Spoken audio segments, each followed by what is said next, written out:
Cameroon, Bandung, Africa, Bandung, to the world, Bandung.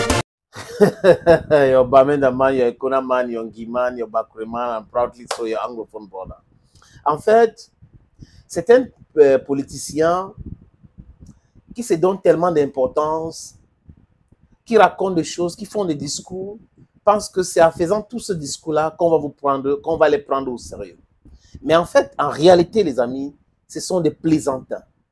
S'il y avait les Oscars de la comédie aux politiciens, il y a certainement certains chefs d'État africains qui devraient gagner ces Oscars. Mais encore plus en Occident. Encore plus en Occident. Parce que les gars se riches en donnant des leçons, alors qu'en vérité, c'est des plaisantins. Les mots sont même faibles, les amis. Vous pouvez utiliser tous les I-O-N adjectifs que vous voulez. Vous allez trouver que j'ai raison sur toute la ligne. Et ils ont transformé la politique en autre chose. Ils pensent que nous sommes naïfs, il y a des choses qu'on ne va pas comprendre, et il faut utiliser les médias mensonges pour pouvoir distiller ces mensonges et utiliser les analyses de carton sur les plateaux de télévision. Des gens qui ne font pas de recherche, qui viennent seulement avec des notes reçues à travers les agences de communication, avec de l'argent pour venir faire des analyses bidons. Et nous sommes en 2024. Ils ne se rendent pas compte que comme ils sont en train de débiter le non-sens à l'antenne, pendant ce temps-là, il y a des fact-checkers, des réels, des vrais fact-checkers qui sont en train d'arracher les cheveux. Et on a les différents moyens de communication aujourd'hui. Les gens ne passent pas le temps à communiquer uniquement à travers les médias mensonges, les médias mainstream, la radio, la presse écrite, la télévision. Non, il y a des médias sociaux aujourd'hui. Et chaque pays a sa part. Donc, vous ne contrôlez pas tout. C'est le World Wide Web, WWW. Je crois que la Russie et la Chine sont en train de travailler pour autre chose aussi. Donc, vous voyez que la façon que vous avez cantonné la communication et essayer de tout contrôler, ça vous échappe. Ça vous échappe. Parce qu'il y en a qui ont investi et qui ne veulent pas, et qui n'acceptent pas. Et si vous coupez l'Internet, vous essayez de faire des trucs, ça perturbe toute l'affaire, tous vos business. Et c'est compliqué, n'est-ce pas, les amis? Ils procèdent parfois maintenant par le CICIA. Kémy Séba, par exemple, t'as dit que c'est le CICIA. Pourquoi tu fais ça? Pourquoi tu ne fais pas ça? Vraiment, pourquoi tel pays, tu es parti dans tel pays? Ils sont toujours dans l'idiotie totale, les amis. En fait, je dis encore que les mots sont faibles. Parce que les crétins doivent être traités comme les crétins. Les plaisantins doivent être traités comme des plaisantins. Vous avez vu une image de Volodymyr Zelensky à la Rada. La Rada, c'est le parlement ukrainien. À la Rada, Volodymyr Zelensky a parlé de son plan de paix. Son plan de paix pour mettre un terme à la guerre en Ukraine de façon juste et rapide. Et il a parlé, on s'est rendu compte qu'il parlait seul. Il disait des choses pour faire plaisir à l'oreille de ses interlocuteurs.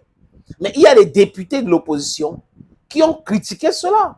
Quel est ce plan de paix qui ne prend pas en compte certaines réalités?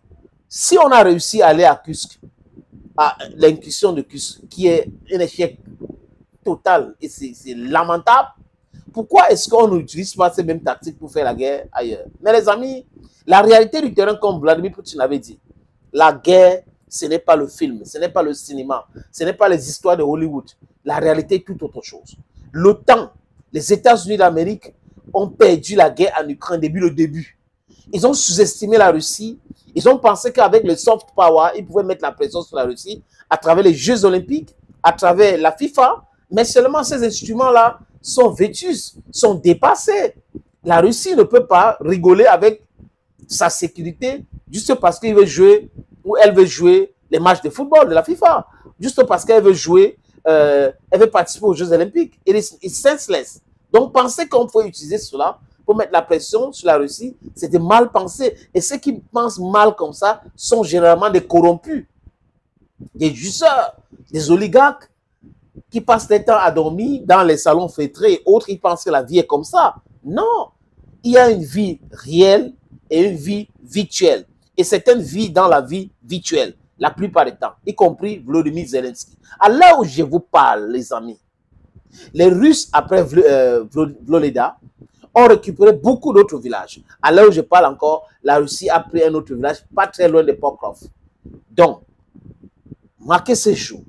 Mettez ça dans votre calepin. Les Russes vont récupérer Pokrov. Les Russes vont changer la géographie de l'Ukraine. C'est ça. Et quand Dmitry Peskov dit que le plan de paix de Volodymyr Zelensky, c'est du non-sens, c'est un non-événement, c'est une réalité. Parce que c'est un déphasage avec la réalité. Pendant que les troupes ukrainiennes sont blessées tous les jours, très, très grave. Pendant que 1500, 2000, 3000 hommes sont blessés hors combat, pendant que 1500 ont fui, ont déserté, Zelensky passe son temps à faire des discours. Non, les discours sont bien quand ça cadre avec la réalité. Mais les discours qui ne cadrent pas avec la réalité, ce ne sont pas des discours, c'est de la propagande. Ils font donc de la propagande leur gagne-pain. Mais la propagande pour qui? Quand vous vous mentez à vous-même. Quand Zelensky se ment à Zelensky, vous pensez qu'il fait du mal à qui? Il fait du mal à Zelensky et il fait du mal à son propre peuple. Et le peuple ukrainien aujourd'hui ne veut plus continuer à faire la guerre. Quand on mobilise des gens de 50, de 47 ans, vous pensez que c'est sérieux? On mobilise des forces des gens de 50, de 47 ans. No, it cannot be serious. It should not be like that. And they know it's not that it's a secret to them. But what they are doing is what they can do. And that's always what they have been doing. Et ils pensent que comme ils sont toujours comme ça, ils ont toujours fait comme ça, peut-être qu'à l'époque ça avait prospéré et qu'aujourd'hui ça va toujours prospérer. Mais ils se sont trompés. Ils se trompent lamentablement. L'Ukraine est en train de perdre les villes et les villages et les vies, les amis. L'Ukraine perd des villages, des villes et des vies. Pour tout politicien sensé, il fallait tout faire pour sauver les vies. Maintenant, si on sauve des vies en négociant, on sauve des villages et on sauve des villes. Mais comme ils ne comprennent pas cela, tonton America, oui, tonton America, avec les mythos qui gèrent ces pays, les ont raconté les Bouba, nous allons vous faire ceci, nous allons vous faire cela. Les amis, Zelensky devrait apprendre des Africains et les autres pays qui ont connu tonton America comme ami. C'est dangereux, les amis, c'est dangereux d'être l'ennemi des États-Unis d'Amérique, mais c'est fatal d'être leurs amis.